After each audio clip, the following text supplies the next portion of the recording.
Hi guys, gagawa na naman tayo ng ribbon at ito ang ating mga kailangan. Hair clip, ayan. Ito ay size 14 po yata ito. Ayan, hindi siya gaanong malaki at hindi siya maliit. Katamtaman lang siya. Ayan. And then ito, 2 inches by 3 inches na tela. Tapos ito, kailangan natin ng dalawa para sa ribbon. Itong isa ay 8 inches by 9 inches. Itong isa ay 8 by 8. 8 inches by 8 inches. So, tatahiin ko muna siya para para mabuo nating ribbon. Natahi na natin at kung mapapansin nyo, itinahi ko paikot at wala akong iniwang open kasi dito ko siya lalagyan ng open at dito ako magbabaliktad. Ganon din dito sa isa. So, baliktarin natin. Ganito lang ang gagawin. Kunin mo ang center and then dito ka maggugunting.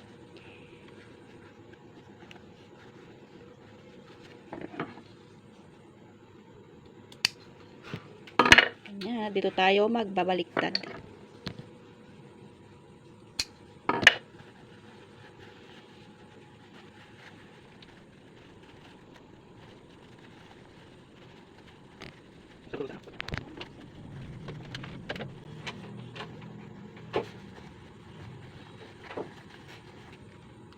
So, ito na nabaliktad na natin. Make sure lang na yung dito sa may corner niya ay perfect siya para maganda ang kanyang kalalabasan mamaya. Yan. Tusukin kung hindi siya makuha para makuha natin ang perfect angle ng ribbon natin. So, tatahiin na natin ngayon. Let's go!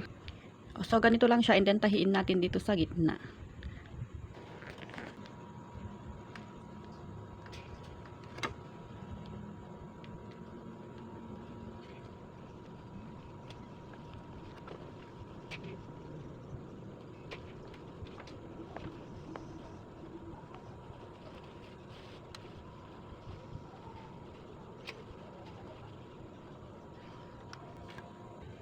Ito na naitayin na natin at ang ating susunod na gagawin ay ibubuhol natin itong thread dito sa gitna pa. Buhol lang ng ganyan.